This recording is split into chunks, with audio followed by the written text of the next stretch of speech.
दोस्तों नमस्कार, ये है मार्गदर्शन फॉर सिविल सर्विसेज। मैं अनुराग चौधरी। दोस्तों, भारतीय इतिहास के महत्वपूर्ण प्रश्नों के अध्ययन के क्रम में इस वीडियो में प्रस्तुत है प्राचीन भारत के इतिहास के अंतर्गत वैदिक काल से संबंधित महत्वपूर्ण प्रश्नों का भाग 2, जो आपके आगामी परीक्षाओं जैसे यूपीपीसीएस प्रारंभिक परीक्षा, आरओ यानी समीक्षा अधिकारी, सहायक समीक्षा अधिकारी, लोअर पीसीएस व अन्य राज्य लोक सेवा आयोगों जैसे उत्तराखंड, बिहार, राजस्थान और एमपीपीसीएस द्वारा आयोजित परीक्षाओं के साथ इतिहास विषय से आयोजित अध्यापक भर्ती परीक्षाओं के लिए बहुत ही उपयोगी है। तो आइए शुरू करते हैं प्राचीन भारत के इतिहास के अंतर्गत वैदिक काल से संबंधित महत्वपूर्ण प्रश्नों का भाग 2। पहला प्रश्न है, प्राचीन भारत में जो विधवा पुनर्विवाह कर लेती थी उसे क्या कहा जाता था? आपको बताना है। ऑप्शन है परिगृहीता, परिणीता, पुनर्भू या निमेशिका। तो सही उत्तर है पुनर्भू। याद रखिएगा, प्राचीन भारत में विवाह एक पवित्र बंधन माना जाता था। शतपथ ब्राह्मण में पत्नी को पति की अर्धांगिनी माना गया है और समाज में पुनर्विवाह और नियोग प्रथा प्रचलित थी। जो विधवा पुनर्विवाह कर लेती थी उसे पुनर्भू कहा जाता था।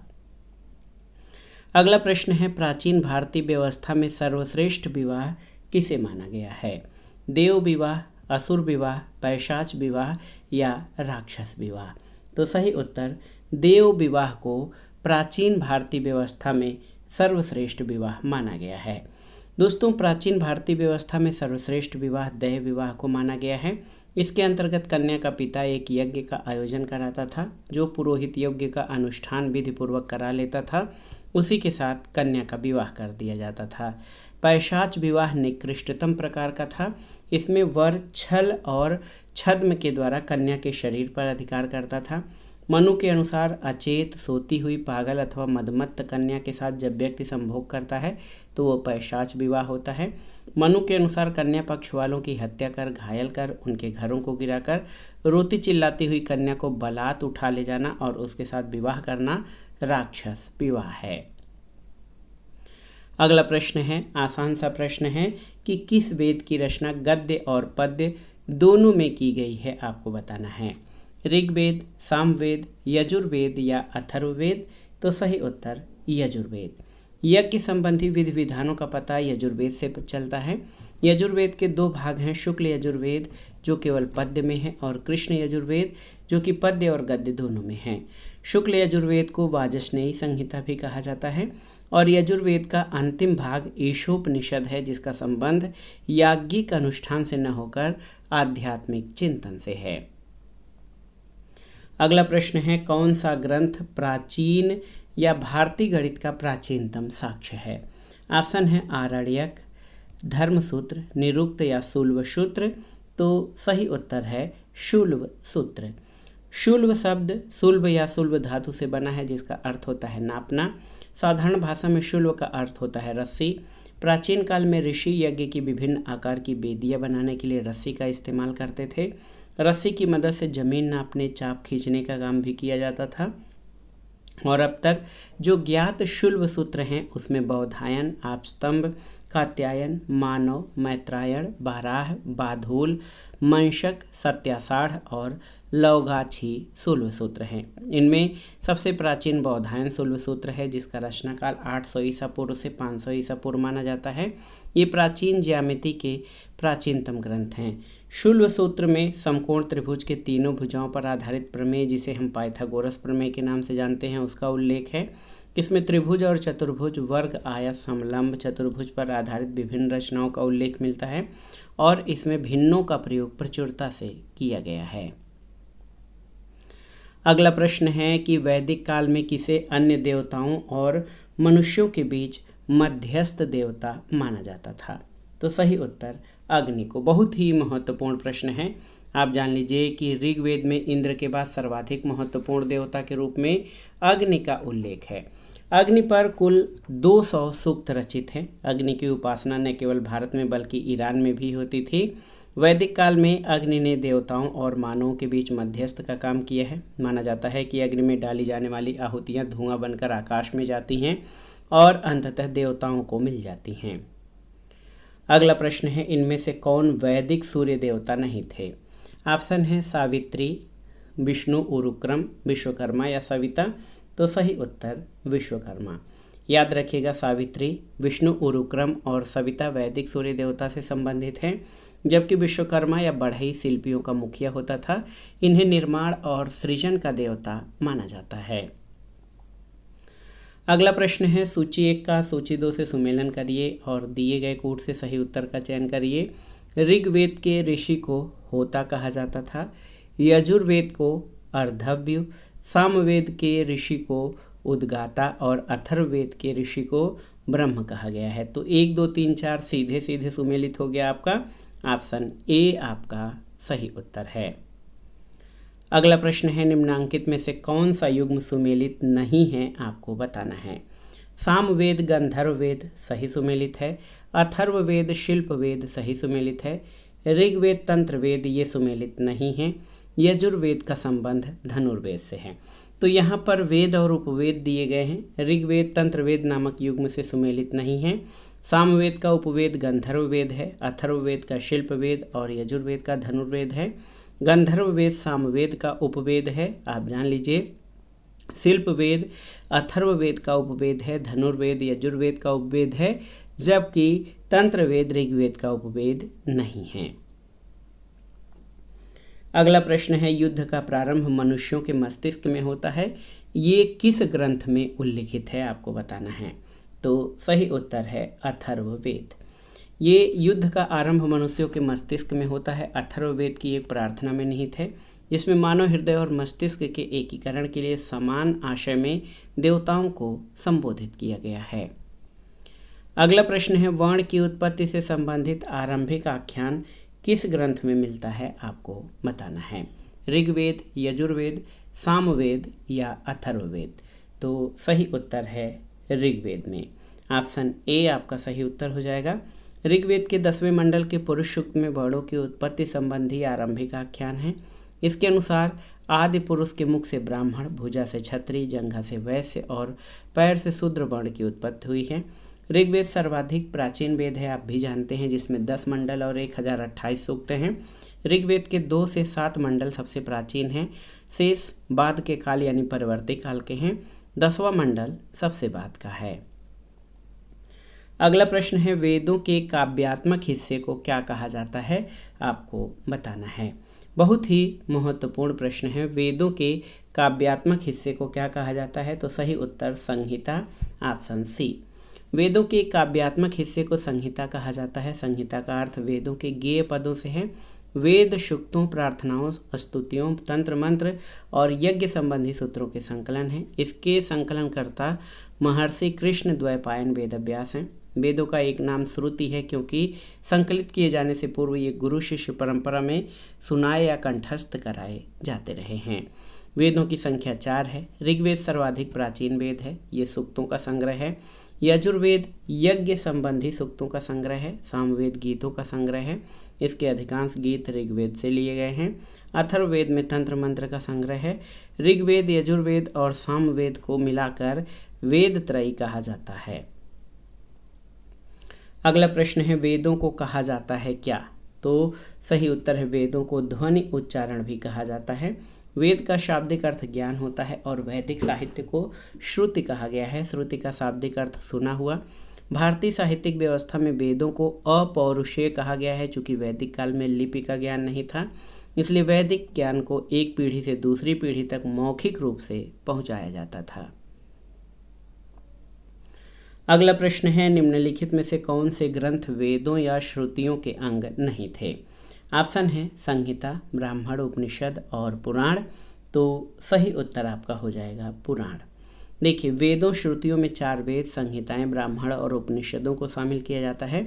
पुराण वेद या श्रुतियों के अंग नहीं हैं। अगला प्रश्न है गविष्टि क्या होती थी।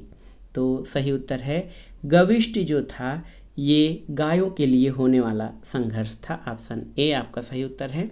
ऋग्वेद में युद्ध के लिए गविष्टि शब्द का प्रयोग किया गया है। ऋग्वेद के पशुओं में गायों का सबसे महत्वपूर्ण स्थान था। इसे बहुमूल्य धन माना जाता था, इसके लिए युद्ध लड़ा जाता था और इस युद्ध को गविष्टि शब्द से संबोधित या जाना जाता था। इसका अर्थ, गविष्टि का अर्थ होता है गायों की खोज करना। अगला प्रश्न है, युद्ध के लिए ऋग्वेद में किस शब्द का प्रयोग किया गया है? बर्मन, गविष्ठी, बल या वज? तो सही उत्तर गविष्ठी। ऋग्वेद में युद्ध के लिए गविष्ठ शब्द का प्रयोग किया गया है और ऋग्वेद के पशुओं में गायों का सबसे महत्वपूर्ण स्थान था। इसे बहुमूल्य धन माना जाता था। इसके लिए युद्ध लड़ा जाता था, जिसके लिए गविष्ठ शब्द का प्रयोग हुआ है। इसका अर्थ होता है गायों की खोज करना। वैदिक काल में गायों को अघन्य यानी जो न मारे जाने योग्य है कहा गया है और वैदिक काल में गाय के आधार पर ही दूरी का निर्धारण गव्युत से किया गया है और वैदिक काल में गाय के आधार पर समय का निर्धारण संगवन से किया गया था। अगला प्रश्न है, ऋग्वेद में धनाढ्य व्यक्ति के लिए किस शब्द का प्रयोग किया गया था? आपको बताना है। तो सही उत्तर है गोमत। ऋग्वेद में धनाढ्य व्यक्ति के लिए गोमत शब्द का प्रयोग किया गया है। ऋग्वेद में राजा के लिए गोप या गोपति शब्द का प्रयोग किया गया है, जबकि गविष्ठ, गवेषण, गोश, गम्य आदि शब्द युद्ध के लिए प्रयुक्त हुए हैं। अगला प्रश्न है, 16 संस्कारों में उपनयन संस्कार किस क्रम पर है? आपको बताना है। 11वां, 10वां, 9वां या 12वां? तो सही उत्तर उपनयन 11वें स्थान पर हैं। सबसे पहले गृह सूत्र में संस्कारों की पूरी पद्धति और सूची मिलती है। इसमें 16 संस्कारों का उल्लेख है। गर्भाधान, पुंसवन, सीमांतोन्नयन, जातकर्म, नामकरण, निष्क्रमण, अन्नप्राशन, चूड़ाकरण, कर्णवेधन, विद्यारंभ, उपनयन, वेदारंभ, केशांत, समावर्तन, विवाह और सबसे लास्ट संस्कार अंत्येष्टि है। अगला प्रश्न है, प्राचीन भारतीय 16 संस्कारों में प्रथम संस्कार क्या था? तो सही उत्तर प्रथम संस्कार गर्भाधान संस्कार है। प्राचीन भारतीय 16 संस्कारों में प्रथम संस्कार गर्भाधान था और गृह सूत्रों में 16 प्रकार के संस्कारों का उल्लेख है। वास्तविक रूप में संस्कारों का विधान हम सूत्र साहित्य विशेषतया गृह सूत्रों में पाते हैं। संस्कार जन्म से लेकर मृत्यु पर्यंत संपन्न किए जाते थे। गर्भाधान प्रत्येक विवाहित पुरुष और स्त्री के लिए पवित्र और अनिवार्य संस्कार था। गर्भाधान संतान प्राप्ति के लिए किया जाने वाला प्रथम और महत्वपूर्ण संस्कार था और पितृ ऋण से मुक्ति भी संतान उत्पन्न करने पर ही मिलती थी। अगला प्रश्न है, कौन शिक्षा से संबंधित नहीं है? आपको बताना है। उपनयन, समावर्तन, ब्रह्मचर्य या सीमांतोन्नयन? तो सही उत्तर सीमांतोन्नयन ये शिक्षा से संबंधित नहीं है। गर्भाधान के चौथे से 8वें मास तक सीमांतोन्नयन संस्कार होता था। इस संस्कार के संपादित होने के दिन स्त्री व्रत रहती थी, पुरुष मातृ पूजा करता था और प्रजापति देवताओं को आहुतियाँ दी जाती थीं। स्त्री अपने केशों में सुगंधित तेल डालकर यज्ञ मंडल में प्रवेश करती थी, जहाँ वेद मंत्रों के उच्चारण के बीच उसका पति उसके बालों को ऊपर उठाता था। बाद में गर्भिणी स्त्री के शरीर पर एक लाल चिन्ह बनाया जाने लगा, जिससे भूत प्रेत आदि भयभीत होकर उससे दूर रहें। इस संस्कार के बाद स्त्री को सुख और सांत्वना प्रदान की जाती थी। प्राचीन हिंदू संस्कारों में उपनयन का सबसे अधिक महत्व था, जिसके माध्यम से बालक संपूर्ण ज्ञान प्राप्त करने का अधिकारी बन जाता था और गुरुकुल में शिक्षा समाप्त कर लेने के बाद विद्यार्थी जब अपने घर लौटता था तब समावर्तन संस्कार होता था। इसका शाब्दिक अर्थ है गुरु के आश्रम से स्वगृह को वापस लौटना। ब्रह्मचर्य का अर्थ है ब्रह्म के मार्ग पर चलना। ये विद्याध्ययन का काल है जिसका प्रारंभ उपनयन संस्कार से होता है। अगला प्रश्न है, वैदिक युग में कौन सी सामाजिक कुप्रथा प्रचलित थी? आपको बताना है। बहुत ही महत्वपूर्ण प्रश्न है। बाल विवाह, सती प्रथा, पर्दा प्रथा या बहुपत्नी प्रथा? ये भी महत्वपूर्ण प्रश्न हैं। तो सही उत्तर है वैदिक युग में जो है बहुपत्नी प्रथा प्रचलित थी, जो कि कुप्रथा थी। वैदिक युग में सती प्रथा, पर्दा प्रथा और बाल विवाह जैसे सामाजिक कुप्रथाएं प्रचलित नहीं थीं। यहाँ पर बहुपत्नी प्रथा का कुछ स्थानों पर उल्लेख मिलता है। अगला प्रश्न है, ऋग्वैदिक काल में निम्नलिखित में से कौन सी प्रथा प्रचलित नहीं थी? दहेज, वधूमूल्य, विधवा विवाह या बाल विवाह? तो सही उत्तर आप जान लीजिए बाल विवाह। यहाँ पर आप देख सकते हैं कि बहुत ही महत्वपूर्ण प्रश्न है। आप देख सकते हैं दोस्तों कि ऋग्वैदिक समाज में विवाह एक पवित्र बंधन था। शतपथ ब्राह्मण में पत्नी को पति की अर्धांगिनी कहा गया है। परिवार में एक पत्नीत्व विवाह ही सामान्यतः प्रचलित थे। कुलीन वर्ग के कुछ लोग कई पत्नियां रखते थे। ऋग्वैदिक काल में बाल विवाह की प्रथा प्रचलित नहीं थी। अंतरजातीय विवाह होते थे, लेकिन आर्य वर्ण का दास वर्ण के साथ विवाह निषिद्ध था। कन्या की विदाई के समय उपहार और द्रव्य दिए जाते थे जिसे वहतु कहते थे, और पुनर्विवाह और नियोग प्रथा ऋग्वैदिक काल में प्रचलित थी। अगला प्रश्न है, प्रतिलोम विवाह से उत्पन्न संतान को कौन सा दर्जा दिया जाता था? तो ये आपको बताना है। बहुत ही महत्वपूर्ण प्रश्न है। प्रतिलोम विवाह से उत्पन्न संस्कार को कौन सा दर्जा दिया जाता था, आपको बताना है। माता के दर्जे के समान, पिता के दर्जे के समान, माता पिता के दर्जे से उच्च दर्जा, या माता पिता के दर्जे से निम्न दर्जा। तो सही उत्तर, प्रतिलोम विवाह से उत्पन्न संतान को माता पिता के दर्जे से निम्न दर्जा दिया जाता था। प्रतिलोम विवाह में लड़की उच्च वर्ण, जाति, उपजाति, कुल या वंश की होती थी, और लड़का निम्न वर्ण, जाति या कुल का वंश का होता था। इस प्रकार के विवाह में स्त्री की स्थिति निम्न हो जाती है। स्मृतिकारों ने इस विवाह की कटु आलोचना की है। ऐसे विवाह से उत्पन्न संतान को चंडाल कहा जाता था। हिंदू विवाह वैधता अधिनियम 1949-1955 के हिंदू विवाह अधिनियम में अनुलोम और प्रतिलोम विवाह दोनों को वैध माना गया है। अगला प्रश्न है, किसमें इंद्र को ऋग्वेद में किस नाम से पुकारा गया है? वीरेंद्र, पुरंदर, पशुपत या मारुत, आपको बताना है। ये प्रश्न बहुत ही महत्वपूर्ण है। तो सही उत्तर पुरंदर। ऋग्वैदिक आर्यों में सबसे महत्वपूर्ण और प्रतापी देवता इंद्र थे। इन्हें ऋग्वेद में विभिन्न नामों से पुकारा गया है। इन्हें पुरंदर यानी किलों को तोड़ने वाला कहा गया है। ये युद्ध नेता के रूप में चित्रित है। इंद्र को वृत्तासुर हंता यानी वृत्तासुर नामक राक्षस का वध करने वाला, पूर्भिद यानी बादलों को भेदने वाला, सोमापा यानी सोम का अत्यधिक पान करने वाला, सतकृत यानी 100 शक्तियों का स्वामी, मधवान यानी दानी आदि नामों से जाना जाता है। ऋग्वेद में इंद्र को अंतरिक्षवासी देवता के रूप में वर्णित किया गया है। ऋग्वेद में इंद्र का 250 सूक्तों में वर्णन हुआ है। इसके बाद अग्नि का वर्णन 200 सूक्तों में हुआ है। ऋग्वेद में इंद्र को आंधी, तूफान और वर्षा के देवता के रूप में वर्णन किया गया है, जिसकी उत्पत्ति मेघ और जल से हुई है। अगला प्रश्न है, ऋग्वैदिक काल का सर्वशक्तिमान देवता कौन था, आपको बताना है। तो सही उत्तर इंद्र। ऋग्वैदिक काल का सर्वशक्तिमान देवता इंद्र था। ऋग्वेद का लगभग 1/4 यानी 25% सूक्त इंद्र को समर्पित है। ये आर्यों के युद्ध के देवता और बादल के देवता थे। इंद्र को गोपति यानी गायों का स्वामी, स्कंभियान यानी सर्वोत्तम खंभों का स्वामी, वृत्तहंता पुरंदर कहा जाता है। अग्नि, ये यज्ञ द्वारा देवता और मनुष्यों के बीच मध्यस्थता करते थे, इसलिए इन्हें यज्ञ का देवता भी कहा गया है। ऋग्वेद में इंद्र के 250 सूक्त और अग्नि के 200 सूक्तों का उल्लेख है। सोम का उल्लेख 9वें मंडल में है, और वरुण समुद्र के देवता हैं। नैतिक व्यवस्था के संरक्षक और पापियों को दंड देने वाले थे। अगला प्रश्न है, ऋग्वेद में घोड़े का कितनी बार उल्लेख है? 256, 176, 356 या फिर 121? तो सही उत्तर है 256, ऑप्शन ए। लेकिन ये क्लियर नहीं है, एकदम निश्चित नहीं है 256 बार ही। पुरातात्विक संदर्भों में है कि ऋग्वेद में घोड़े का उल्लेख 200 बार से अधिक मिलता है, इसलिए इस प्रश्न का निकटतम उत्तर ऑप्शन ए हो जाएगा। अगला प्रश्न है, अद्वैत काल की अनुभूति किस काल में हुई थी, आपको बताना था। ऋग्वैदिक काल, उत्तर वैदिक काल, शंकराचार्य के समय या स्वामी दयानंद के समय? तो सही उत्तर उत्तर वैदिक काल में।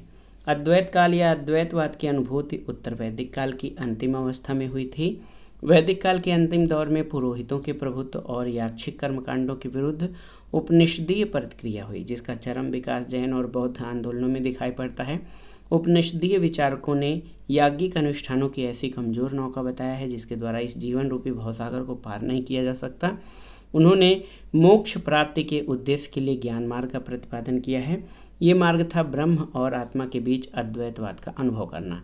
तैत्तिरीय उपनिषद के भाष्य में लिखा है कि उपनिषद विद्या वह विद्या है जिसमें ज्ञान से जन्म, जरा, मरण का क्लेश दूर हो जाता है। मुंडकोपनिषद में सत्यमेव जयते का उल्लेख है और ब्रह्म की सर्वप्रथम जानकारी बृहदारण्यक उपनिषद में मिलती है। अगला प्रश्न है, भारतीय संस्कृति की आधारशिला क्या है, आपको बताना है। मानव कल्याण, गाय, गंगा या ऋग्वेद? तो सही उत्तर आपका हो जाएगा ऋग्वेद। ऋग्वेद भारोपीय साहित्य का सबसे प्राचीनतम ग्रंथ है। ऋग्वैदिक काल 1500 ईसा पूर्व से 1000 ईसा पूर्व माना जाता है। ऋग्वेद में तत्कालीन धार्मिक, राजनीतिक, सामाजिक और आर्थिक गतिविधियों की जानकारी विस्तार से मिलती है। इसलिए कहा जा सकता है कि भारतीय संस्कृति की आधारशिला ऋग्वेद है। ऋग्वेद को पहले 8 भागों में बांटा गया है। इसे अष्टक कहा जाता है। उसके बाद प्रत्येक अष्टक को पुनः 8 भागों में बांटा गया है। ऋग्वेद में कुल 10,552 मंत्र और 1028 सूक्त हैं। अगला है कि समुद्र पर्यंत पृथ्वी के शासक को एक राट कहा गया है किस ग्रंथ में? शतपथ ब्राह्मण में, ऐतरेय ब्राह्मण में, तैत्तिरीय ब्राह्मण में या गोपथ ब्राह्मण में? तो सही उत्तर ऐतरेय ब्राह्मण में। राज्य की उत्पत्ति का सिद्धांत सबसे पहले ऐतरेय ब्राह्मण में मिलता है। अधिकारों में वृद्धि के परिणाम स्वरूप अलग अलग दिशाओं के राजा के नाम अलग अलग होने लगे। समुद्र पर्यंत पृथ्वी के शासक को, जो राजा चारों दिशाओं को विजित कर लेता था, उसे एक राट कहा जाता था। मध्य देश के राजा को राजा, पूर्व देश के राजा को सम्राट, पश्चिम देश के राजा को स्वराट, उत्तर देश के राजा को विराट और दक्षिण देश के राजा को भोज कहा जाता था।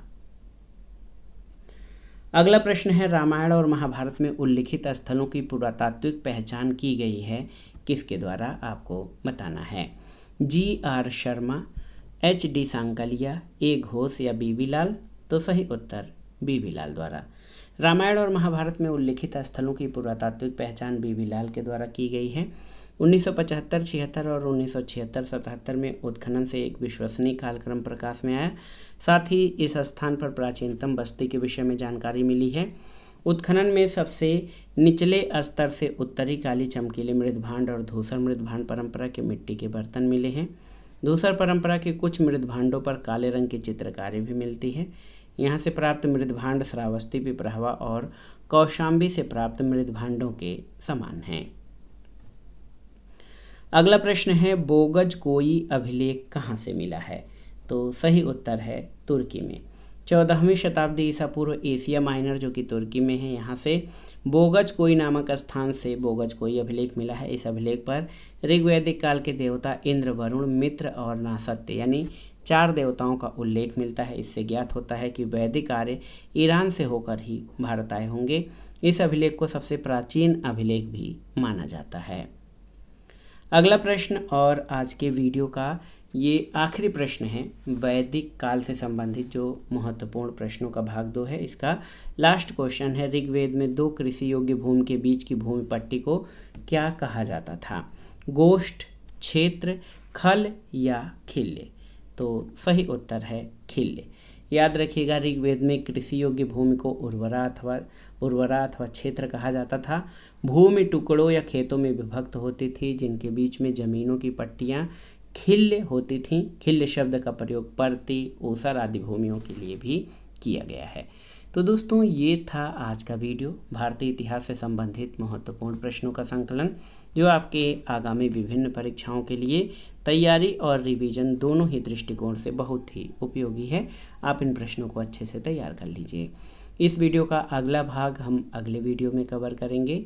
तब तक हमारे चैनल से जुड़े रहें, वीडियो को लाइक करें, शेयर करें और इस चैनल मार्गदर्शन फॉर सिविल सर्विसेज को सब्सक्राइब करें। वीडियो देखने के लिए धन्यवाद दोस्तों। नमस्कार।